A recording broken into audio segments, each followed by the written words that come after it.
Evening all. Now normally I put the paperwork at the end of the video, but here, because of my bad camera skills in this video, I want to put the paperwork up first and we'll discuss the connections to the Siemens Brake Module, model 6SE3190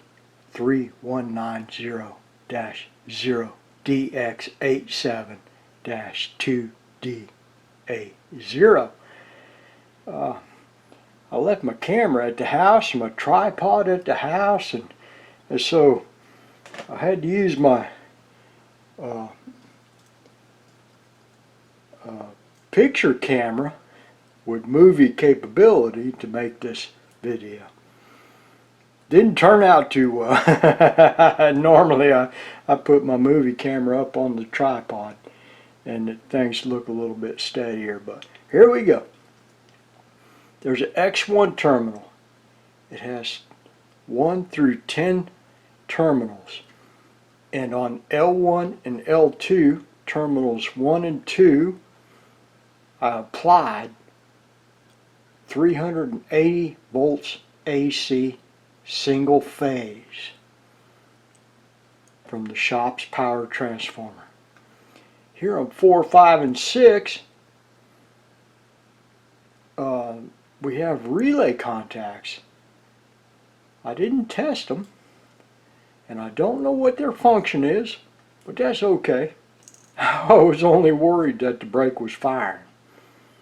Now back up here to the line. This feeds a transformer that powers up the control voltage of that Siemens Brake Module. Down here on 7 and 8 I have 6 each 120 volt AC 100 watt light bulbs.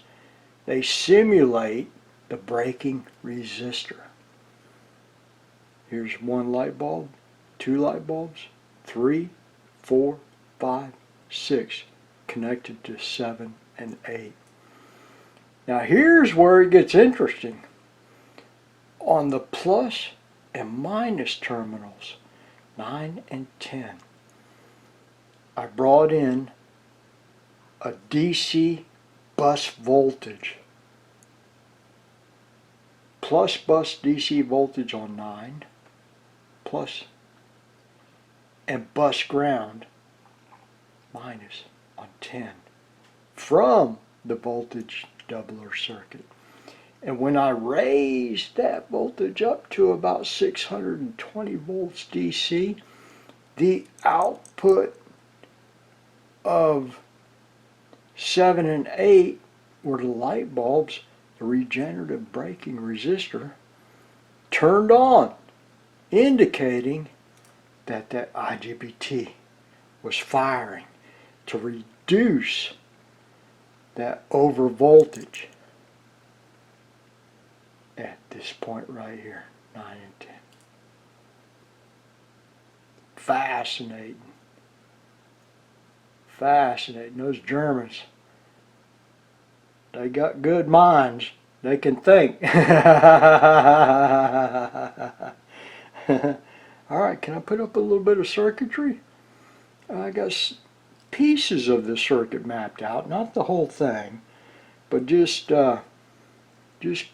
parts of the circuit that I needed to look at to figure out how to test the Siemens Brake Module.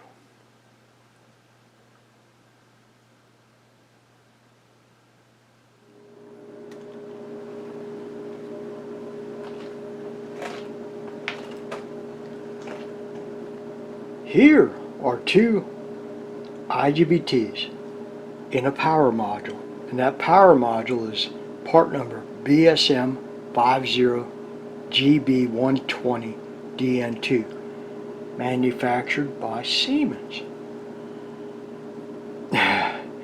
And this one up here is not used. Doggone. He's been sitting up there for 20 years saying, when y'all gonna use me? But you can look, it's not used. The gate of that first IGBT is tied to the emitter. They're not using this IGBT. Oh, I'd be so pissed. Y'all Germans made me, and you're not going to use me? Ain't it right? I was thinking about just like swapping this one out for this one down here. This one down here is the one that's being used. I don't have the gate emitter circuit drawn out. The unit was working, so I wasn't worried about who was driving into the gate. Now, my voltage doubler, the positive side of my voltage doubler was connected to terminal 9. The ground side of the voltage doubler was connected to terminal 10. Now here we have two forward biased diodes, and they're heat sunk. They were connected to heat sink assemblies. So positive here, we forward bias these two diodes. Up here is where my 6-inch light bulbs were attached. So this is positive right here. And we have the 6 light bulbs at terminal 8 on X1 going to terminal 7. You have RES/WID, RES/WID. So positive up here down to the collector of this used IGBT power module and back to bus ground. Now, how are they monitoring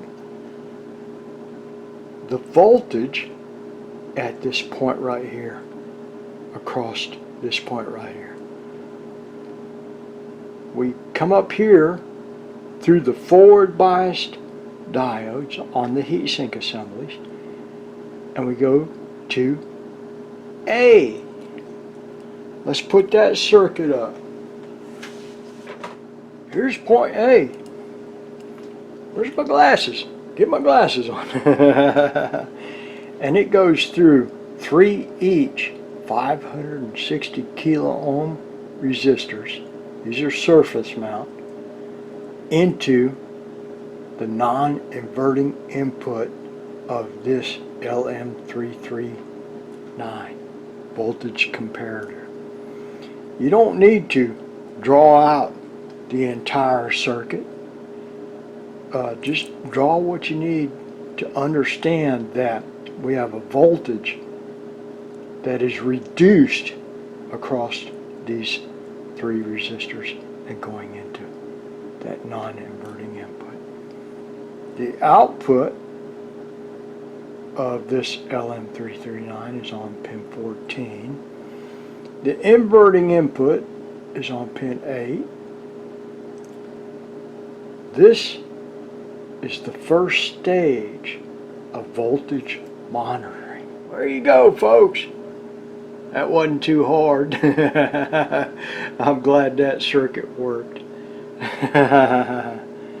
Now, I always wonder, you know, we have this IGBT right here, whose gate is shunted to ground, who's not used. Why could they not take an IGBT, single package IGBT, and use it instead? But a lot of times, many times, you want the advantage of high voltage rating and high current rating that you cannot find in a single IGBT package. So you sacrifice the one to gain that high voltage rating and high current rating. Okay, folks, we got to go in the backyard and water the plants, feed the birds. Here lately, well, today we was all right, but here lately we've been running through some storms. Shoo-wee.